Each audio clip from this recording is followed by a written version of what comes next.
কতবার যে আমি তোমাকে স্পর্শ করতে গিয়ে গুটিয়ে নিয়েছি হাত, সে কথা ঈশ্বর জানেন। তোমাকে ভালোবাসার কথা বলতে গিয়েও কতবার যে আমি সে কথা বলিনি, সে কথা আমার ঈশ্বর জানেন। তোমার হাতের মৃদু কড়া নাড়ার শব্দ শুনে জেগে উঠবার জন্য দরজার সঙ্গে চুম্বকের মতো আমি গেঁথে রেখেছিলাম আমার কর্ণযুগল।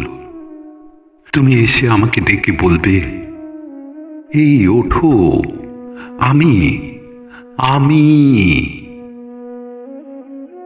আর আর আমি এই কি শুনলাম? এমত উল্লাসে নিজেকে নিক্ষেপ করব তোমার উদ্দেশ্যে। কতবার যে এরকম একটি দৃশ্যের কথা আমি মনে মনে কল্পনা করেছি, সে কথা আমার ঈশ্বর জানেন। আমার চুল পেকেছে তোমার জন্য, আমার গায়ে জ্বর এসেছে তোমার জন্য।